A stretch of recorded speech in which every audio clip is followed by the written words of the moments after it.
енді кейде шынымен қатты кетеміз ғой. Дәу холодильнигің бар, мысалы. Кейбір үйлерге барсаң, кішкентай холодильник те жоқ қой. Иә.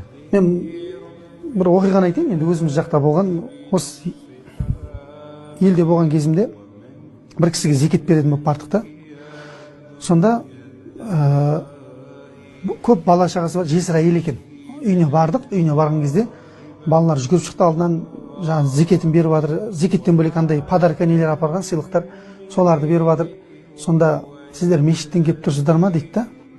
Иә, мынау мешітте жамағат осындай деп айтып жатсақ, мынау Құдайға айтып қойыңдаршы, арасында жаңбыр жаумасын деп дейді ғой. Өйткені қарасақ үйінің есінде ана немен жабылған екен баяғы. Ана қамыспен немен тастай салады ғой жаңағы. Топырақпен араластырып ше. Сөйтіп жауып қойған, оның бір шеті жаңбыр жауған кезде ойылып түскен ғой. Енді оны жабатын не болмай тұр екен да, черепица сияқты нелер. Біз шипырды менсінбей черепицаның қымбат-қымбатын іздеп жоқ қой.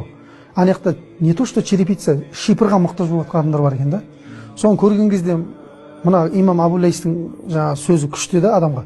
Кедейлермен көп аралассаң шүкірлігің артады дейді. Ананы көрдім де мен кәдімгідей тәубеме келдім ғой, біз нені ойлап жүрміз деймін да. Мына кісілер нені ойлап жатыр да?